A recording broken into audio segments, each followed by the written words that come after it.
On September 13, 2009, Radio City Music Hall in New York City hosted the MTV Video Music Awards, a glittering live spectacle broadcast on MTV to millions. The ceremony mixed old Hollywood velvet glamour with the urgency of live TV. The show played out in real time, and social media was just starting to matter. YouTube, launched in 2005, and Twitter, launched in 2006, meant any moment could become viral within minutes. Taylor Swift, then 19 and riding the momentum of Fearless, arrived as country pop's breakout crossover star. Her single, You Belong With Me, and the Roman White-directed video had pushed her beyond Nashville, earning her a nomination for Best Female Video and cementing her image as a wholesome, relatable songwriter. Opposite that sunlit persona sat Kanye West, an established provocateur in rap and pop culture, a Grammy-winning artist and producer whose albums Graduation, 2007, and 808s and Heartbreak, 2008, had helped reshape hip-hop. Kanye already had a reputation for outspoken, headline-grabbing moments. The stakes that night were immediate. A televised award in the Best Female Video category offered industry recognition and a snapshot of cultural momentum, while any disruption would instantly seed headlines, clips, and hot takes across emerging platforms. The physical setting made the drama more intense.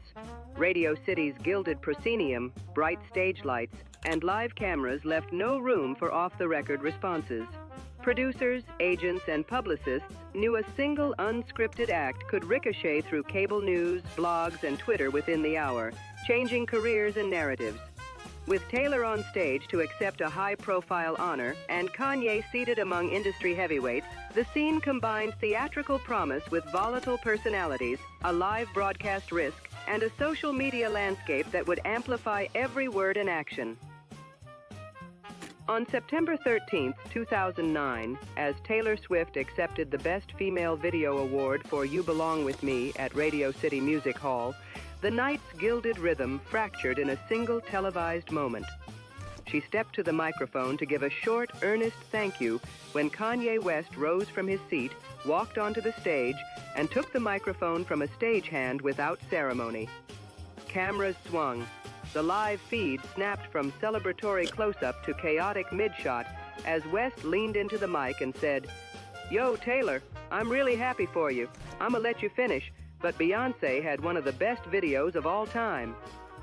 His remark referenced Beyoncé's recent work, most notably the celebrated Single Ladies, Put a Ring on It video, and landed as a jarring provocation in the middle of Swift's acceptance.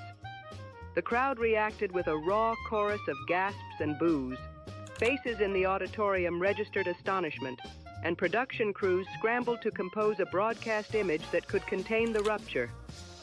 Taylor stood frozen for a beat, expression open and incredulous, clutching the award as the moment unfolded.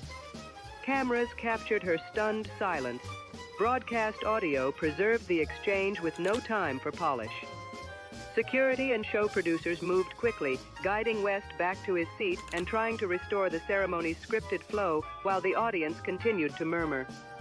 The show returned to Taylor, who, visibly rattled but composed, finished a brief thank you to fans and collaborators and left the stage amid backstage commotion. Maybe clicking subscribe would have saved them. The interruption stayed in the live telecast. Millions watching on MTV saw the sequence play out in real time, a jagged cut through the evening's velvet sheen.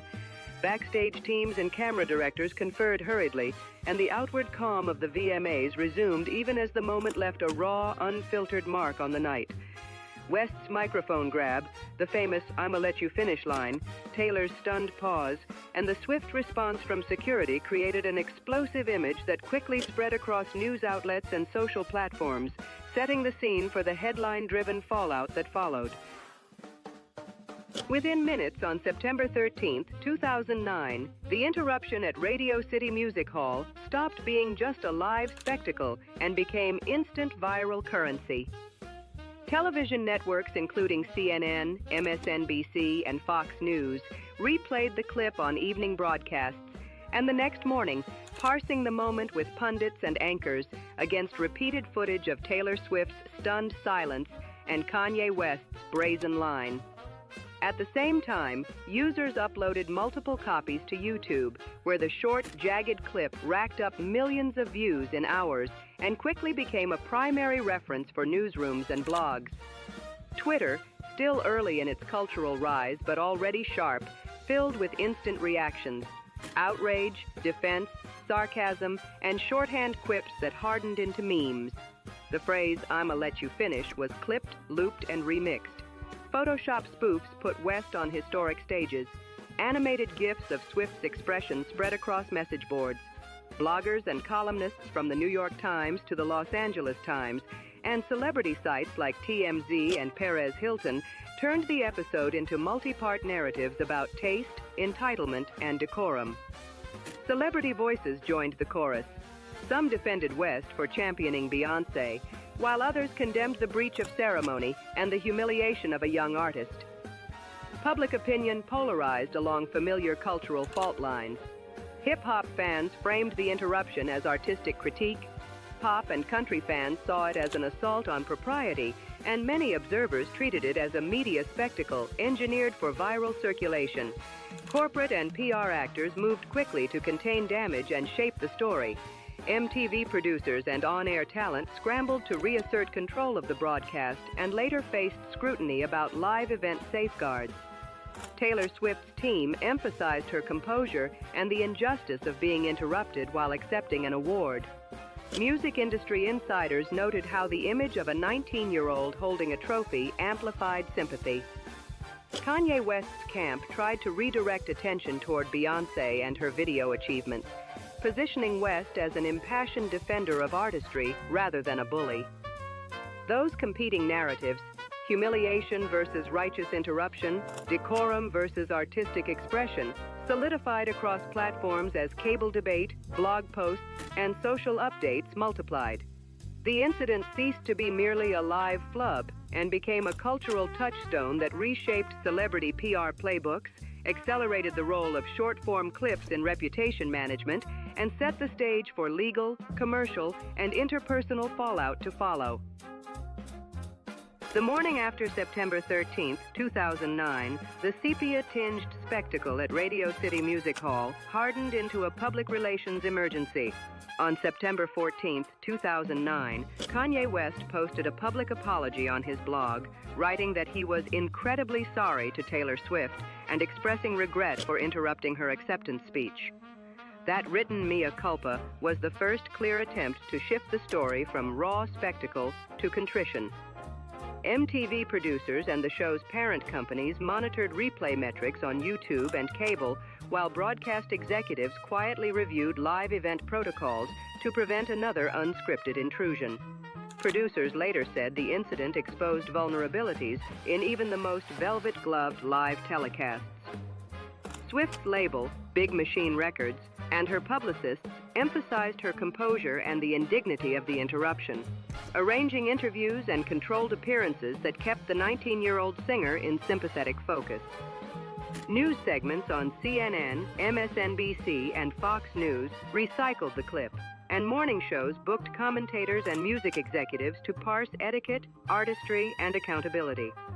Within that gilded churn, both camps marshaled damage control strategies. West's team framed his actions as an impassioned, if clumsy, defense of Beyoncé's artistry, referencing her celebrated Single Ladies, Put a Ring on It video, and tried to redirect criticism toward questions of artistic hierarchy rather than personal affront. Swift's representatives amplified messages of respectability and resilience, leveraging her rising crossover profile to convert public sympathy into cultural capital. Behind the public statements were practical private moves. Label executives, talent managers, and PR directors traded calls, negotiated interview schedules, and coordinated legal and insurance reviews for future live shows. Corporate sponsors and network partners monitored consumer sentiment and social metrics. Advertisers reassessed exposure risk for high-profile appearances, and event bookers grew more cautious about seating and camera placement at award shows. In the short term, the consequences were palpable but measured.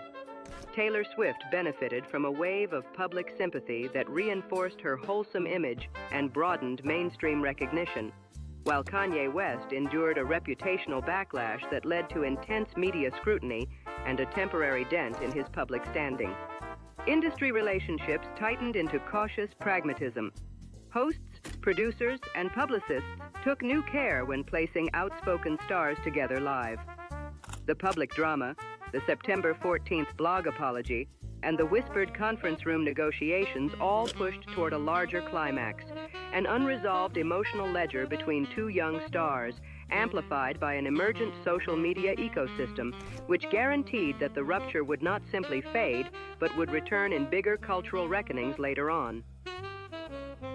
By the end of the frenetic night of September 13, 2009 at Radio City Music Hall, one defining image had already taken shape. A small, composed Taylor Swift holding her MTV VMA for Best Female Video, while Kanye West cut across the moment with the now infamous line, "I'ma let you finish." What happened next was public and immediate. Replays on CNN, millions of views on YouTube, and Kanye's blog apology on September 14th could not erase the visual of a 19-year-old seemingly sidelined in a brazen interruption. The footage amplified Swift's poise, turning shock into sympathy and widening her mainstream reach. For West, the sequence produced an instant reputational blow and a wave of criticism that framed him as entitled and impulsive.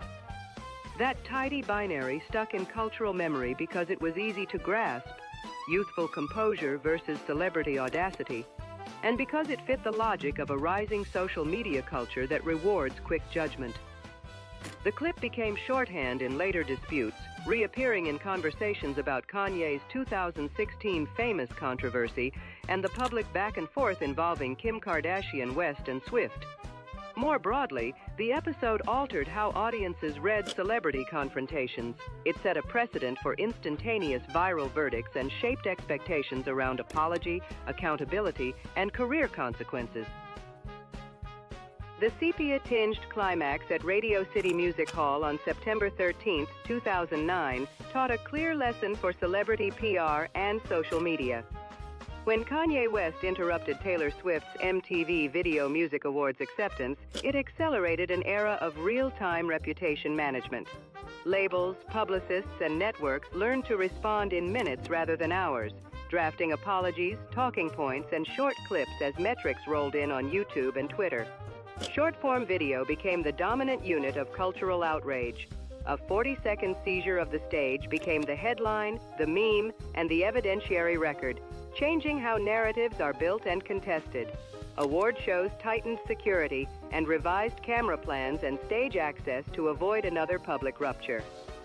The episode became a staple case study in crisis communication taught in PR rooms and journalism schools, an archetype of mimetic politics, where gifs and sound bites carry force.